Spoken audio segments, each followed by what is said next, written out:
भाई साहब आज बात करते हैं यूनुस की 4 दिवसीय यात्रा चाइना में जो हुई है मार्च 2025 के महीने में, जहां पर एग्रीमेंट्स हुए हैं। उसके अलावा यूनुस ने एक स्टेटमेंट दिया है। 7 states of India, eastern part of India, called Seven Sisters. They are landlocked country, landlocked region of India. They have no way to reach out to the ocean. We are the only guardian of the ocean for all this region. So this opens up a huge possibility.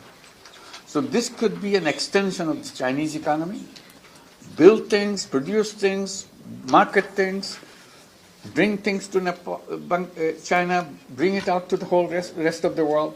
जो care taker है बांग्लादेश का, जहाँ पर care taker सरकार चल रही है, तो उसने एक स्टेटमेंट दी है। भारत के 7 सिस्टर स्टेट्स लैंडलॉक्ड है और उनके पास कोई भी समुद्र का रास्ता नहीं है। तो भाई साहब ये स्टेटमेंट दी है।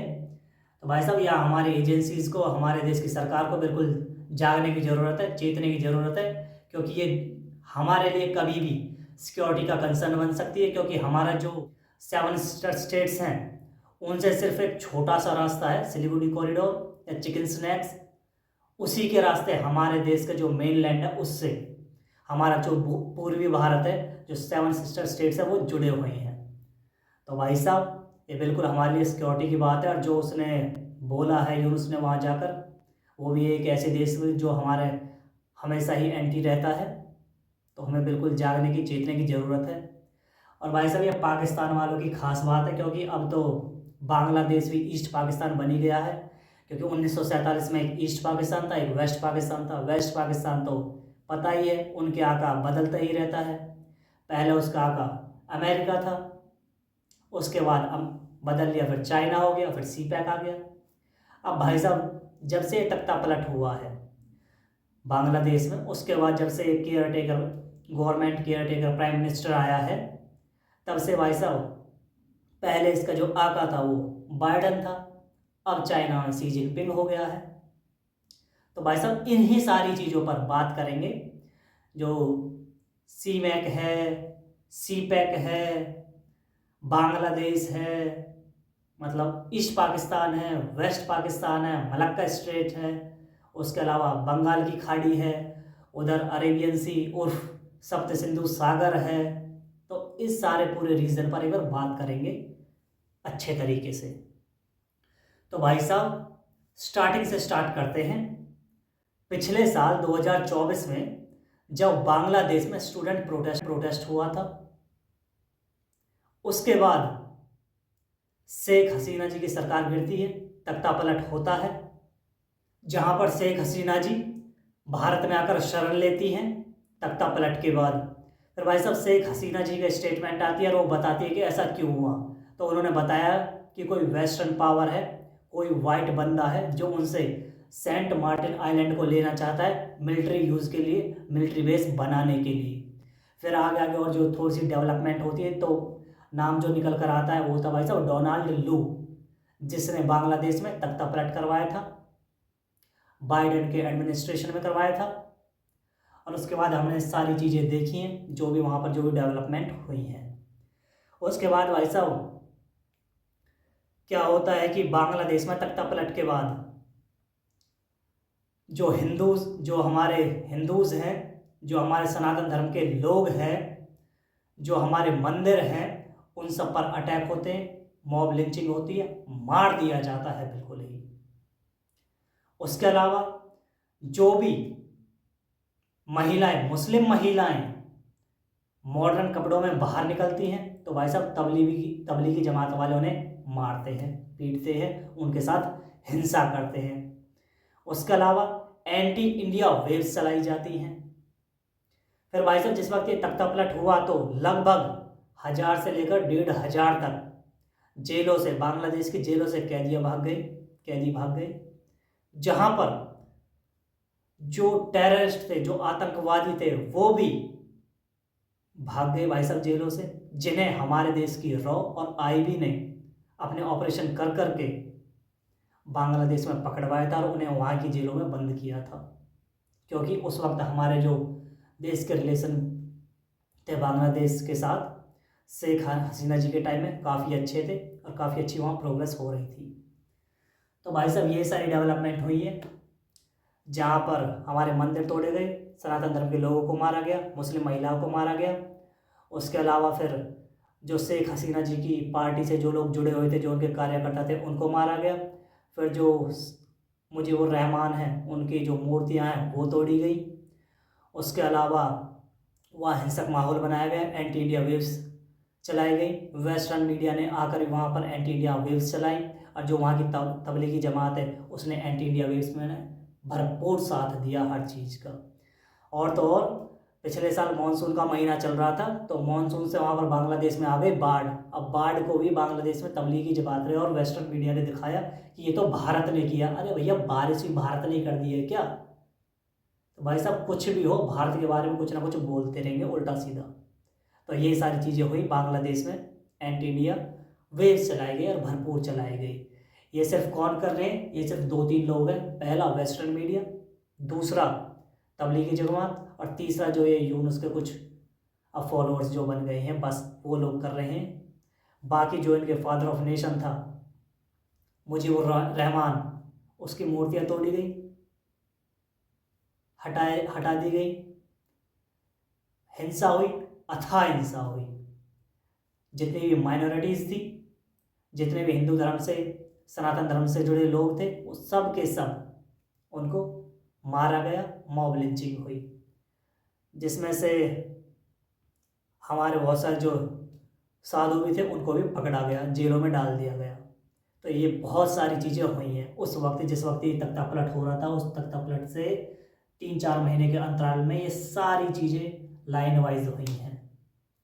फिर भाई साहब आगे आते हैं, फिर आते हैं भाई साहब interim government, care taker government, care taker prime minister के रूप में यूनुस, मोहम्मद यूनुस, जहाँ पर वेस्टर्न वर्ल्ड का पूरा भरपूर साथ होता है उसे, जहाँ पर खूब वो गलवैया करते हैं नवाज शरीफ से, गलवैया करते हैं खूब बाइडन से, खूब गले मिलते हैं, और उन्हें पूरा सपोर्ट मिलता है बांग्लादेश को। और जैसे ही, और एक बात उससे पहले, वहाँ भी कुछ दिन पहले यूएन के जो प्रेसिडेंट हैं एंटोनियो, वो भी गए थे, जहाँ पर उन्होंने ना तो उन्हें ह्यूमन राइट्स दिखाई दिए, ह्यूमन राइट्स को भी सही बता दिए, हर चीज़ को सही बताया, डेमोक्रेसी वहाँ अच्छे से चल रही है। जहाँ एक इलेक्टेड सरकार थी, शेख हसीना जी की इलेक्टेड सरकार थी, तो उसे तो इन्होंने गलत बता दिया, और आज एक इंटरिम गवर्नमेंट चल रही है, तो भाई साहब आज उसको वो सही बता रहे हैं। तो आपको हमेशा एक याद रखना है, जितनी भी वेस्टर्न ऑर्गेनाइजेशंस हैं, यूनाइटेड नेशंस ने जैसी, ये सिर्फ और सिर्फ पूरी दुनिया में एक देश या एक क्षेत्र को सिर्फ सपोर्ट करती, वो है अमेरिका या यूरोप का कुछ। क्योंकि यूरोप को तो अब समझ आने लगी है कि जब से वॉर हुआ है रशिया का और यूक्रेन का, अमेरिका ने भी साथ देना छोड़ दिया है। अमेरिका सिर्फ अपने फ़ायदे ही सोचता है, किसी भी आगे कर देता है, और जैसे यूक्रेन को आगे कर दिया, और अब उसके हाल देख लो कैसे हैं। ऊपर से फिर जो एलपीजी पहुंचाई जा रही है, जो गैस पहुंचाई जा रही है, जो पेट्रोल डीजल पहुंचाया जा रहा है यूरोप में अमेरिका के द्वारा, बहुत ज़्यादा महंगा है। तो उन्हें भी समझ आ रही है, यूरोप वालों को भी धीरे धीरे।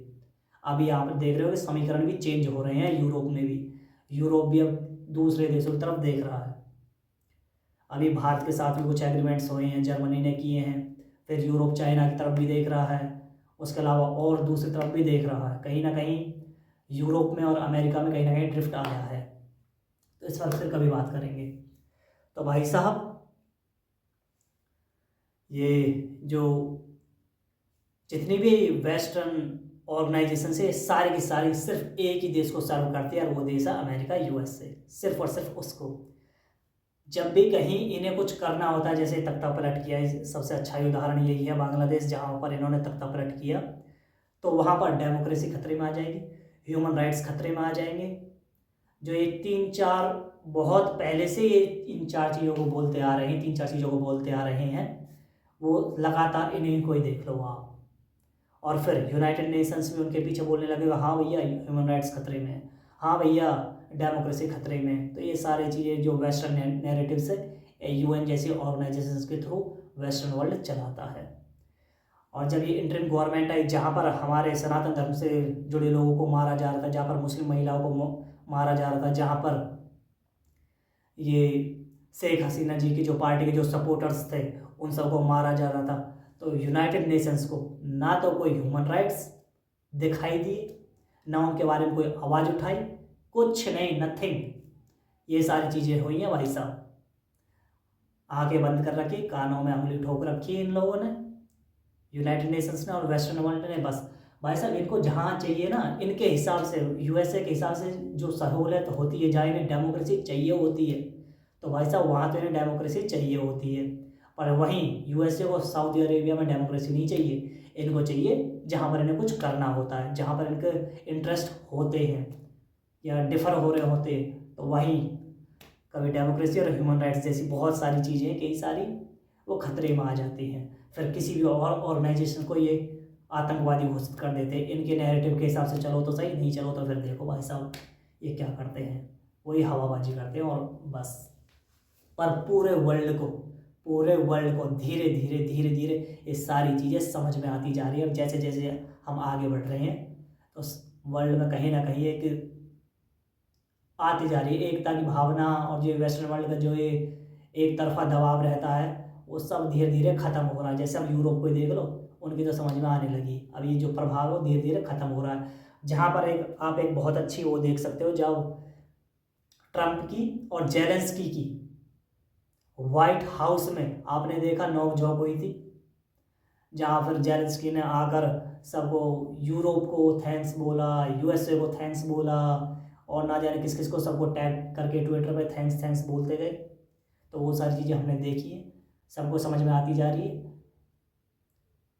USA का ऐसा कोई सगा नहीं है जिसको USA ने ठगा नहीं है, हमेशा इस चीज़ को याद रखना है। दे आर प्योरली बिजनेसमैन, उन्हें सिर्फ अपना फ़ायदा दिखता है, उसके अलावा और कुछ नहीं। उन्हें अपना नेशनल इंटरेस्ट दिखता है, उसके अलावा और कुछ नहीं। USA की सिर्फ एक यही नीति है। तो भाई साहब ये सारी चीज़ें होती हैं जो ये वेस्टर्न वर्ल्ड करते रहते हैं, जहाँ पर इन्होंने तख्ता पलट किया। एक अच्छी खासी सरकार चल रही थी शेख हसीना जी के समय में, पर उनके क्योंकि वेस्टर्न वर्ल्ड के हिसाब से नहीं चल रही थी, उन्हें सेंट मार्टिन आइलैंड पर मिलिट्री बेस चाहिए था, तो उसके लिए वो सारी चीज़ें उन लोगों ने करी, तख्ता पलट कर दिया डोनाल्ड लो के थ्रू बाइडन एडमिनिस्ट्रेशन में।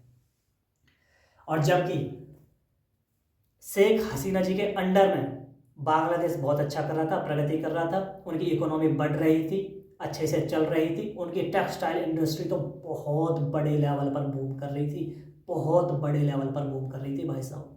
हर जगह उनके एक्सपोर्ट हो रहे थे, अफ्रीका में भी, यूरोप में भी, हमारे देश में भी और अन्य देशों में भी बहुत अच्छे से उनकी जो टेक्सटाइल इंडस्ट्री थी वो बूम हो रही थी। और अब देखो क्या हुआ, जैसी ये सारी चीज़ें हुई, तख्ता पलट हुआ, दिमाग की दही हो गई, उनकी बेरोजगारी पर बेरोजगारी बढ़ती ही जा रही है वहाँ पर। जैसे हमारे ही देश में देख लो, हमारे देश में अथाह बेरोजगारी है इस मामले में। तो भाई साहब फिर भाई साहब आगे आते हैं, तख्ता पलट होता है, ये केयर टेकर प्राइम मिनिस्टर मिलता है, केयर टेकर गवर्नमेंट मिलती है, जहाँ पर तबलीगी जमात की सोच आग को बढ़ावा दिया जाता है, बहुत सारे लोगों को छोड़ दिया जाता है, एंटी इंडिया वेव्स चलती हैं।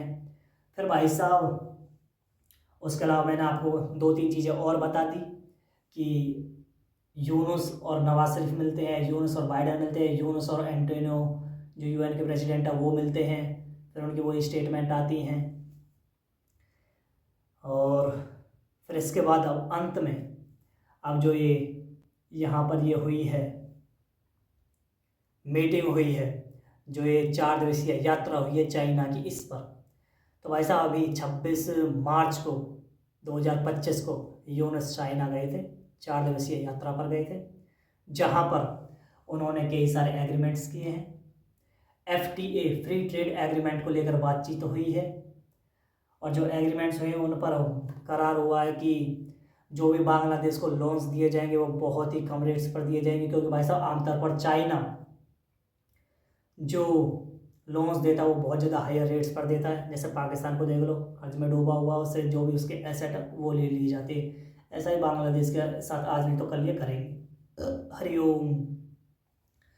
उसके अलावा भाई साहब एक तो ये FTA की बात हुई थी, दूसरा ये कम उसकी बात हुई थी, कम रेट पर लोन मिलेगा। उसके अलावा इंडस्ट्रियल बेस की बात हुई थी कि चाइना की इंडस्ट्रीज़ वहाँ पर आएंगी, वहाँ पर इकोनॉमी जो एक्टिविटीज़ है उनको बढ़ाएंगी और वहाँ से पूरी दुनिया में एक्सपोर्ट करेंगी। ये सारी बातें वहाँ पर हुई हैं। पर ये भाई साहब ये बस यही है, अंत में चाइना को क्या चाहिए, चाइना को चाहिए वहाँ पोर्ट, जो उनकी स्ट्रिंग ऑफ पर्ल्स की जो थ्योरी है जिसकी वजह से वो भारत को घेर रहे हैं, उसके लिए आज नहीं तो कल वो बांग्लादेश से कोई ना कोई पोर्ट मांगेंगे। जहाँ पर उन्होंने वो सितवे पोर्ट है, फिर ये बांग्लादेश में कोई ना कोई मिल ही जाएगा, उधर हम्बनटोटा श्रीलंका में ले लिया है, फिर पाकिस्तान में वो ग्वादर में इन्वेस्टमेंट कर रहे हैं, जहाँ पर ग्वादर को क्या बोलते हैं पाकिस्तान वाले कि वो तो पाकिस्तान का दुबई है। वो ये मुंगेरी लाल के सपने दिखा, हसीन सपने दिखा रखे हैं पाकिस्तान को, पर हुआ अभी तक कुछ है नहीं। कोई ना तो एक्टिव इकोनॉमिक एक्टिविटीज़ हुई हैं वहाँ पर, और ना ही वहाँ पर जॉब्स क्रिएट हुई हैं। बहुत ही बुरा हाल है। ऊपर से बलूचिस्तान उनसे पाकिस्तान से परेशान ही है। CPEC के थ्रू, जहाँ पर चाइना ने CPEC को जोड़ा है ग्वादर से, वही है, बिना बात की बात है। जहाँ पर हमारे POK जो हमारे देश का अभिन्न अंग है, POK पाकिस्तान ऑक्युपाइड कश्मीर, वहाँ से होकर वो गुजर रहा है। तो भाई साहब हमारे देश के लिए पहले तो वो कंसर्न है, फिर ये यूनिस आ गया। उधर चाइना म्यांमार में CMAC बना रहा है, चाइना म्यांमार इकोनॉमिक कॉरिडोर, जो वो उसको कनेक्ट करना चाहता है चाइना से इसको, बंगाल की खाड़ी को, जहाँ से वो एक्सपोर्ट करेंगे। ये सब कहने वाली बातें, असल में वो भारत पर दबाव बनाने के लिए, भारत को घेरने के लिए ये सारी चीज़ें करी जा रही हैं। क्योंकि भाई साहब इन्हें मलक्का स्ट्रेट को बाईपास करना है, मलक्का स्ट्रेट का कम से कम यूज़ करना है इन केस ऑफ कभी भी कॉन्फ्लिक्ट हो जाए चाइना और ताइवान के बीच में, तो कहीं ना कहीं चोक किया जाएगा मलक्का स्ट्रेट को। पर भाई साहब उसके लिए वो रास्ता बना रहे हैं। पहले उन्होंने सेंट्रल एशियन कंट्रीज़ में रास्ता बनाना स्टार्ट कर दिया, फिर उन्होंने ये पाकिस्तान में CPEC बना दिया, म्यांमार में CMAC बना रहे हैं, और फिर भैया मलक्का स्ट्रेट को। और भाई साहब जितने भी स्ट्रेटेजिक एनालिस्ट हैं या जितने भी ये लोग हैं, इनको एक बात बता दूं भाई साहब, यदि कल को कोई भी कन्फ्लिक्ट हो जाए, यदि मलक्का स्ट्रेट को कोई भी आर्मी, कोई भी नेवी वहाँ डिप्लॉय कर दी जाए, तो भाई साहब मलक्का स्ट्रेट कोई इतनी बड़ी बात नहीं है। बस वहाँ पर जो सामान है चाइना में थोड़े लेट पहुँचेगा, बस इससे ज़्यादा कुछ नहीं है। क्योंकि कोई ना कोई और रास्ता जो उधर ऑस्ट्रेलिया की तरफ और जो 2 स्टेट्स और हैं, वहाँ से भी आराम से चाइना अपने माल को ढुलाई कर लेगा, मलक्का स्ट्रेट को बाईपास कर देगा। इसका सबसे बेहतरीन उदाहरण अभी है, जब आपने देखा कि ये हमास और इसमें ये फिलिस्तीन और इजराइल में जब ये पूरा वो हो रहा था, युद्ध क्षेत्र बना हुआ था, तो आपने देखा जब रेड सी में और वो उससे आगे स्वेज कैनाल है, उसमें जब एक टैंकर फंस गया था, वो पूरा ऐसे, क्योंकि वो सीधी है, बहुत ही पतली सी है, तो ऐसे टेढ़ा हो गया था, जिसकी वजह से पूरा ट्रेड रुक गया था। पर ट्रेड उसके बाद भी क्या रुका नहीं, वो सिर्फ वो जो शिप था वही तो फंसा था। फिर पूरा ट्रेड कहाँ से हुआ, जो पूरा घूम कर गए हैं नीचे से, साउथ अफ्रीका के वहाँ से, केप ऑफ टाउन के वहाँ से ट्रेड हुआ है। पर भाई साहब ट्रेड किसी भी प्रकार से रुका नहीं है, थोड़ा समय जरूर लगा है बस। ठीक इसी प्रकार से मलक्का स्ट्रेट कोई भी डिलेमा नहीं है चाइना का, बस हाँ थोड़ा सा उसे समय जरूर लगेगा अपने सामान को चाइना तक ले जाने में। वो भी जो 2 स्टेट्स उधर बनी हुई है उनके थ्रू वो ले ही जाएगा। ये है यथार्थवाद, ये है सच्चाई। बाकी मलक्का स्टेट तो बोल कर रखा है कि चाइना का मलक्का स्ट्रेट डिलेमा, कोई डिलेमा नहीं है, यथार्थवाद यही है। वो आज भी तो कल कहीं ना कहीं कोई और रास्ता बना लेगा, ऑलरेडी बने हुए हैं। CPEC उन्होंने बना लिया, CMAC में वो काम कर रहे हैं, फिर बांग्लादेश भी उनकी गोदी में जाकर बैठ रहा है, जहाँ पर वो एग्रीमेंट्स किए हैं। कभी FTA की बात करिए, कभी लोन रेट कम रेट्स की बात करिए, इंडस्ट्रियल बेस बनाने की बात करी जा रही है। और भाई साहब फिर उसके बाद यून उसकी जो स्टेटमेंट आती है कि 7 सिस्टर स्टेट्स के पास, क्योंकि वो लैंड लॉक्ड है, उनके पास कोई मेरी टाइम वो नहीं है, क्या कहते हैं उससे, एक्सेस नहीं है सी का, उसके लिए वो पता नहीं कुछ उनके मन में तो कुछ और था, फिर वो बोल कुछ और रहे थे, पर समझ में हमें भी आ रही थी वो कहीं ना कहीं चिकन स्नैक की ओर इशारा कर रहे थे। क्योंकि वो जो एक तिस्ता नदी है उसके ऊपर भी वो कोई एग्रीमेंट कर आया है कि यहाँ तुम बांध बनाओ, ये करो वो करो। उससे क्या है कि बांध कभी भी टूट जाए तो जो कॉरिडोर, क्योंकि छोटा सा है, पतला सा है, कितना है। एक जगह मैं खुद गया था सिलीगुड़ी कॉरिडोर में, एक जगह मैं था खुद, तो उस वक्त मैंने जब से नाप कर देखते हैं गूगल मैप से, तो एक जगह तो वो सिर्फ 16 किलोमीटर चौड़ा था। 16 किलोमीटर से मैक्सिमम 22 किलोमीटर चौड़ा है सिलीगुड़ी या चिकन स्नैक जो कॉरिडोर है हमारा, सिर्फ इतना ही चौड़ा है। क्योंकि वहाँ पर एक ब्रिज है, कोरोनेशन ब्रिज, मैं वहाँ पर गया था। और वहीं एक मंदिर है, वहाँ पर भी गया था मैं, बिल्कुल कोरोनेशन ब्रिज के पास ही। तो जिसकी वजह से मुझे अच्छे से याद है चिकन स्नैक जो कॉरिडोर बहुत ही पतला सा है, वो भी वैसे भी हम मैप में देख ही लेते हैं कि कितना पतला सा है, और वो हमारे देश के लिए सिक्योरिटी कंसर्न कभी भी बन सकता है। तो उसी तीस्ता नदी के ऊपर भी वो कोई बातचीत चली है उनकी, जिसके ऊपर फिर वो land locked 7 sister states, access to sea नहीं है, ये सारी बातें बोली जा रही है। इसके अलावा एक बात और बता दूं, बांग्लादेश में इस वक्त ग्रेटर बांग्लादेश की एक सोच है, उसको आगे बढ़ाया जा रहा है। जैसे हमारे देश में एक सोच है अखंड भारत की, संयुक्त भारत की, ठीक उसी प्रकार से बांग्लादेश में ग्रेटर बांग्लादेश की सोच को आगे बढ़ावा दिया जा रहा है भाई साहब। जहाँ पर वो हमारे 7 सिस्टर स्टेट्स को इंटीग्रेट करने की बात करते हैं बांग्लादेश में, वो ये ना भाई साहब बांग्लादेशियों के मुंगेरी लाल के हसीन सपने हैं। जो हमारा संयुक्त भारत है उसका एक छोटा सा हिस्सा है बांग्लादेश, जहाँ पर वो हमारे देश से और चीज़ों को अलग करने की कोशिश कर रहे हैं। और भाई साहब संयुक्त जो हमारा अखंड भारत है, जो हमारा संयुक्त भारत है, उसकी सोच जो हमारे अंदर है वो सही है, वो यथार्थवाद है। क्योंकि हमने देखा है हमारा अखंड भारत, हमने देखा है हमारा संयुक्त भारत, क्योंकि हमारा ये अफगानिस्तान, पाकिस्तान, बांग्लादेश भी, म्यांमार भी, ये सारे देश हमारे देश के हिस्सा से एक समय से पहले। जब यहाँ पर एक छोटी सी बात हो ही रही थी, एक छोटी सी बात और बता दूँ, वैसा हमारे देश को खंडित किया था अंग्रेजों ने, जब ऊपर आ गया था। क्योंकि यूरोप में अंग्रेज और इधर रशिया और अंग्रेजों के बीच में हमेशा से हिस्टोरिकली तनाव रहा है, ये एक दूसरे के दुश्मन रहे हैं। एक वक्त ऐसा आ गया था हमारे देश की हिस्ट्री में, जब ये हमारे देश पर राज कर रहे थे अंग्रेज, तो जो रशियंस है वो अफगानिस्तान के ऊपर तक उनके लगभग 1 लाख सोल्जर्स आ गए थे, जहाँ पर इनको अंग्रेजों को, जब ये हमारे देश में थे, हमारे देश पर राज कर रहे थे, इनको पीछे हटना पड़ा। और इन्होंने एक डूरंड लाइन जो अंग्रेज थे उन्होंने खींच दी थी बफर जोन बनाने के लिए, अपने इंटरेस्ट को रशिया से बचाने के लिए बफर जोन बनाया अफगानिस्तान को। किसने? अंग्रेजों ने, अपने इंटरेस्ट के लिए, अपने इंटरेस्ट को सेफगार्ड करने के लिए। और खंडित कौन हुआ? हमारा देश, हमारा प्यारा भारत।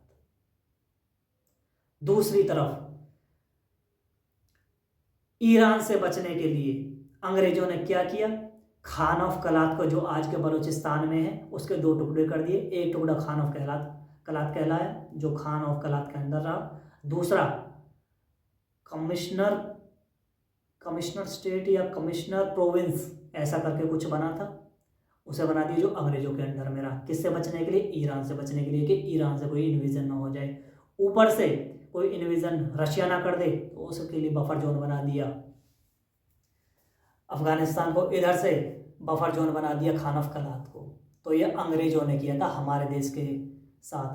कभी म्यांमार को अलग कर दिया, फिर ये अंग्रेज जाते जाते भी ईस्ट और वेस्ट पाकिस्तान बना गए। फिर जब पाकिस्तानियों, जो ये वेस्ट पाकिस्तान थे, फिर जब इनकी बर्बरता देखी इन ईस्ट पाकिस्तान वालों ने, फिर बांग्लादेश का जन्म हुआ, जहाँ हमारे देश ने ही बांग्लादेश का जन्म करवाया था।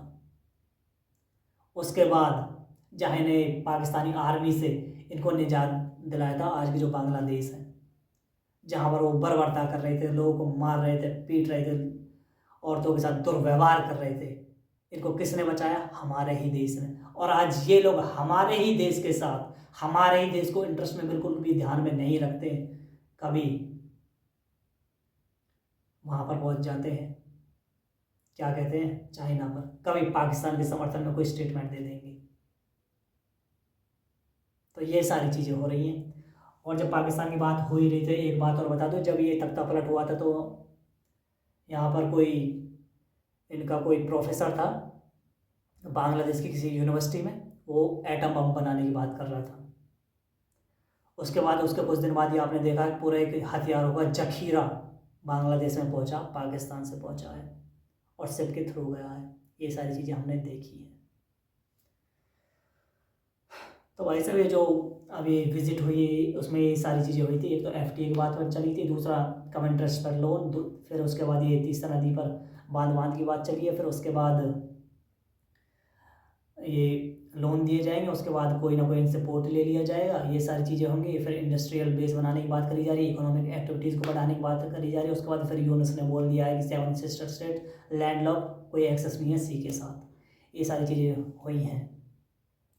तो भाई साहब, अब इससे आगे एक ही बात है बस, क्या हम ही मरते रहें? क्या हमारे देश के लोग ही मरते रहें? क्या हमारे देश के जवान ही शहीद होते रहें? कब तक झेलें इस ईस्ट पाकिस्तान को और वेस्ट पाकिस्तान को? बात बस इतनी सी आती है। हम क्या सोच रहे थे, हम पहले POK को लेंगे, पर भाई साहब POK से पहले हम बांग्लादेश को निपटाना पड़ेगा। सही बात है, ये ईस्ट पाकिस्तान को ही निपटाना पड़ेगा। सिर का दर्द बना हुआ, पहले तो हम चारों तरफ से दुश्मनों से घिरे हुए हैं। एक तरफ चाइना है, एक तरफ पाकिस्तान है, एक तरफ फिर ये बांग्लादेश बन गया है, और हमारे पूरे पड़ोस में देखो पूरा टर्मोइल मचा हुआ है। अभी नेपाल में पता नहीं क्या प्रोटेस्ट हो रहे हैं, म्यांमार में वो तख्ता पलट तो होता ही रहता है, उसके अलावा सिविल वॉर छिड़ी हुई है। फिर ये बांग्लादेश को देखो उछल कूद हो रही है। चाइना तो हमें चाहता ही नहीं थे कि भारत कभी उभरे। पाकिस्तान तो पक्का दुश्मन ही है भारत का। जो हमारा पड़ोस है बड़ा ही हस्टल बस्टल हुआ पड़ा है यहाँ सारी चीज़ें। और जो ये यूनुस ने किया है, इसको करने के बाद जो ये वहाँ पर गया और ये इसने स्टेटमेंट्स दिए, इसका प्रभाव पाकिस्तान पर, बांग्लादेश तो है, म्यांमार, नेपाल, भूटान, मालदीव, श्रीलंका, इन पर भी कहीं ना कहीं एक नेगेटिव प्रभाव पड़ेगा, क्योंकि ये हमारे देश को लेकर कहीं ना कहीं नेगेटिव हो जाएंगे, कहीं ना कहीं दूर होने की कोशिश करेंगे भाई साहब। ये प्रभाव पड़ेगा। तो हमारे देश की सरकार है, अभी तक कोई स्टेटमेंट नहीं दी है, कोई ये कुछ नहीं किया है अभी तक इन लोगों ने, और ये सारी चीज़ें हो रही हैं भाई साहब, और सबके सामने हो रही हैं।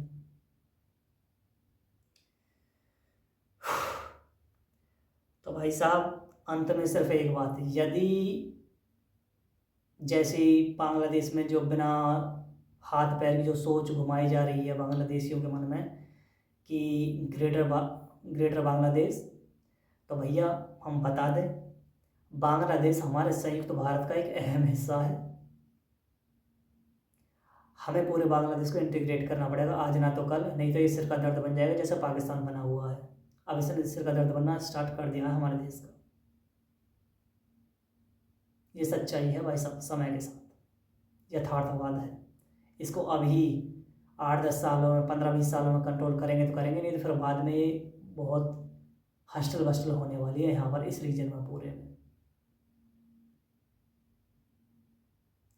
तो भाई साहब, इसके लिए अब वे फॉरवर्ड एक ही है। पहला, जो यूनुस ने कहा है कि 7 सिस्टर स्टेट्स के पास जो लैंडलॉक्ड हैं, जो उनके पास एक्सेस नहीं है सी का, सबसे पहला काम तो हमें वो ही बनाना है, क्योंकि भाई साहब वहाँ एक नदी है फैनी, और वहीं हमारा एक राज्य है, हमारे देश का राज्य है त्रिपुरा, वहाँ से इनको करें और चट्टोग्राम वाले रीजन को अपने देश में इंटीग्रेट करें। और भाई साहब, चट्टोग्राम में ही सबसे ज़्यादा सनातन धर्म के लोग, सनातन धर्म के मंदिर बुचरिंग हुई है, मारा गया, बुरा हाल हुआ है चट्टोग्राम में ही। वहाँ के जो आदिवासी थे, जहाँ वो माइनॉरिटीज़ में थे, जहाँ पर वो आदिवासी थे जो पहाड़ों में रहते थे, उनका बुरा हाल किया है तबलीगी जमात वालों ने। जो इनकी सोच है, जो यूनुस के कुछ सपोर्टर हैं, तबलीगी जमात है, फिर एंटी इंडिया वेव चलाई जा रही है, वो सारे लोग जो कर रहे हैं।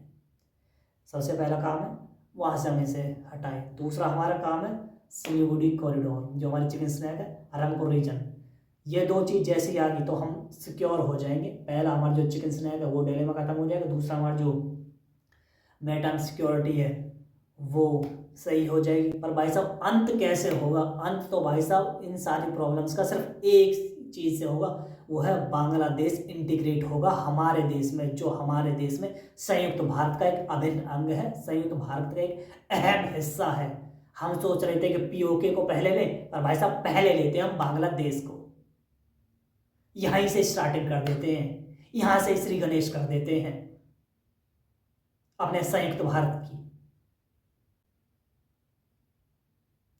क्योंकि भाई साहब आज नहीं तो हमें ये डिसीजन लेना ही पड़ेगा, आज नहीं तो कल हमें ये डिसीजन लेना ही पड़ेगा। नहीं तो भाई साहब जैसे पाकिस्तान में आतंकवाद है ना, पूरी दुनिया में पाकिस्तान आतंकवाद का गढ़ बन गया है, दूसरा कनाडा बनता जा रहा है, तो भाई साहब कहीं ना कहीं बुरा हाल होने वाला है। फिर इस रीजन में भी पहले एक साइड फिर दूसरी साइड को ये हो जाएगा, फिर हमारे जवान फिर यहाँ शहीद होंगे। कब तक करें हम अपने देश के जवानों को शहीद? अरे भैया एक बार में करते हैं इनका साफ सफाया, करते हैं इन्हें इंटीग्रेट अपने देश में, और जितने भी यहाँ पर जो चुन्नू मुन्नू हैं उड़ाते हैं उन सबको। जैसा अभी पाकिस्तान में अभी क्या था, वो कताल था कोई, उसे उड़ा दिया अभी अनजान लोगों ने, अनजान कर दिया। ठीक उसी प्रकार से इन्हें भी जो यहाँ कुछ हैं उनको भी अनजान कर देंगे हम। और मैं तो खुद रॉ में जाना चाहता था पर ना जा पाया। छोड़ो यार, कहाँ पहुंचे मैं भी। हाँ तो भाई अपने बांग्लादेश में आते हैं। तो भाई साहब अंततः यही है, पहला फैनी नदी के वहाँ से त्रिपुरा वाले रीजन के यहाँ से अपने देश में इंटीग्रेट करें, पूरे चट्टग्राम वाले रीजन को, फिर अपने उस रंगपुर को देकर फिर पूरे बांग्लादेश को देकर धीरे धीरे करेंगे, पर करेंगे तभी होगा भाई साहब, तभी बात बनेगी। नहीं तो भाई साहब ये सिर का दर्द बना ही रहेगा बांग्लादेश। हमें करना पड़ेगा भाई साहब, दूसरा हमारे पास कोई ऑप्शन नहीं है। हर तीनों चारों तरफ से घिरते ही जा रहे हैं। और हमारे जो विपिन रावत जी थे, जो हमारे जनरल भी रहे, हमारे सेनाध्यक्ष रहे हैं, उन्होंने भी पाकिस्तान, चाइना 2.5 नहीं ऐसे ही मतलब फ्रंट वॉर की मतलब उसकी बात करी थी।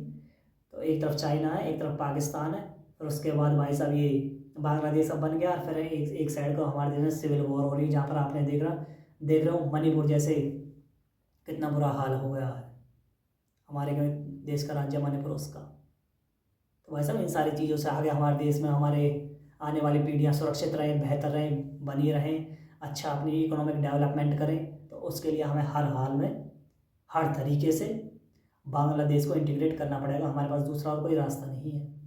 और शुरुआत वहीं से करेंगे जहाँ से यूनुस ने बोला है कि 7 सिस्टर स्टेट्स लैंड लॉक्ड है, इनके पास एक्सेस नहीं है सी का। तो सबसे पहले हम इन्हें एक्सेस वहीं से लेंगे, हम सी का ही एक्सेस लेंगे। नहीं करेंगे तो भाई साहब बात बनेगी भी नहीं। डिसीजन है, लेना पड़ेगा, नहीं लेंगे तो ये ऐसे ही उछलते रहेंगे। संयुक्त भारत का अहम हिस्सा है बांग्लादेश, और महादेव जहाँ पहुँचा मैं वो सही जगह पर मैं सही बंदे को पहुँचा ही दें भाई साहब। सिलीगुड़ी कॉरिडोर या चिकन स्नैक कॉरिडोर में तो हम भी गए, हमने देखा बहुत पतला सा कॉरिडोर है। कोरोनेशन ब्रिज और फिर वहाँ मंदिर हम भी गए वहाँ पे। तो भाई साहब आगे यही बात कर रहे हैं हमें अपना डिसीजन लेना चाहिए।